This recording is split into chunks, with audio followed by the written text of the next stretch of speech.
सबनी रेखाथी आ जाना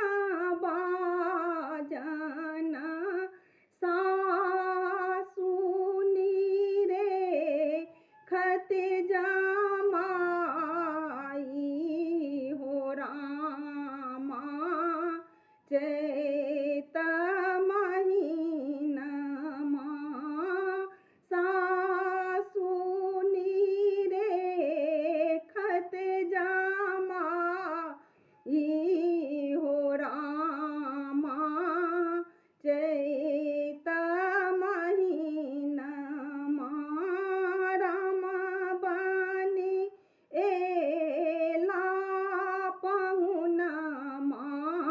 हो रामा जनक आंगनमा राम बनी एला पहुनमा हो रामा जनक आंगनमा राजा जनक जी स्वयंवर राखल लेला कठिन प्रतिज्ञा हो रामा चैत महीनमा लेला कठिन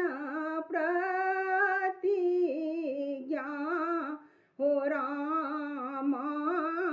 चैत महीनमा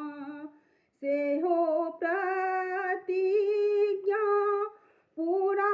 केलथ दशरथ लालनमा हो रामा चैत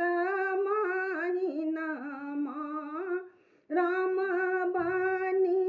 एला पहुनमा